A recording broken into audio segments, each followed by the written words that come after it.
Section 1. A world bleached, bare, introducing T.S. Eliot's Wasteland. T.S. Eliot. The name itself carries a certain weight, doesn't it? Like a tombstone settling in freshly turned earth. He wasn't a writer for light-hearted evenings or beachside holidays. Eliot was a chronicler of the soul's dark nights, a cartographer of the human spirit lost in the labyrinth of modernity. Born in 1888, Eliot lived through a period of immense upheaval. The world wars, the rise of industrialism, the crumbling of old certainties. All of these left their mark on him and on his poetry. The Hollow Men, written in 1925, stands as a chilling testament to this disillusionment. It's a poem that doesn't offer easy answers or comforting platitudes.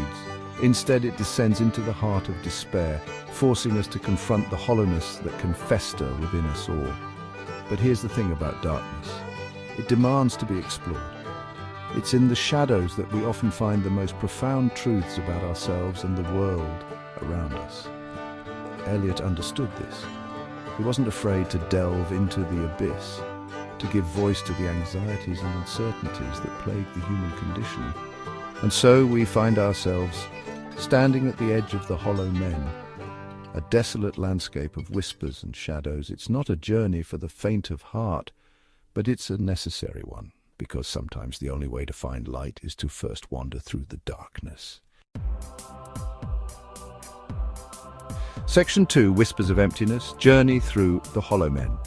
Eliot was a master of fragmentation, and The Hollow Men is a poem built from shards of thought and feeling. We enter the poem disoriented, greeted by hushed voices and obscured faces. Immediately we're confronted with images of emptiness and artificiality. These aren't men filled with life and purpose, but hollow shells, propped up against one another for support. The second stanza introduces the cactus land, a desolate wasteland devoid of meaning or connection. The speaker describes a world where communication is futile. This sense of isolation and futility permeates the entire poem. In the third stanza, the Hollow Men are paralyzed by their own fear and inaction. Between the idea and the reality. Between the motion, this shadow represents the gulf that separates thought from action, desire from fulfillment. It's the paralyzing force that keeps us from living authentically. The poem then shifts to a series of fragmented prayers and allusions to religious imagery, further highlighting the spiritual emptiness that haunts these hollow men. They yearn for salvation, but their faith is weak, their voice is hollow. Section 3, Broken Men, Broken World, Themes of Despair and Decay. The Hollow Men isn't just a poem about individual despair, it's a reflection of a world teetering on the brink. Eliot wrote this poem in the aftermath of World War I, a conflict that shattered the illusion of progress and left Europe in ruins. The Hollow Men represent a generation disillusioned by war, alienated by modernity, and spiritually adrift. They are shadows of their former selves, haunted by the past and unable to connect with the present. This theme of decay is woven throughout the poem, from the dried voices and broken jaw to the tumid river and sterile land. Eliot uses these images of decay to create a sense of pervasive hopelessness and despair, but the poem's bleakness isn't meant to be nihilistic. Instead, it serves as a stark warning, a call to confront the spiritual emptiness that can consume us if we fail to find meaning and connection in a fractured world. Section 4, Echoes and Shadows, Eliot's Tools of Poetic Craft. Eliot's genius lies not only in his thematic depth, but also in his mastery of language. In The Hollow Men, he employs a variety of poetic devices to create a haunting and unforgettable experience for the reader. One of the most striking aspects of the poem is its fragmented structure.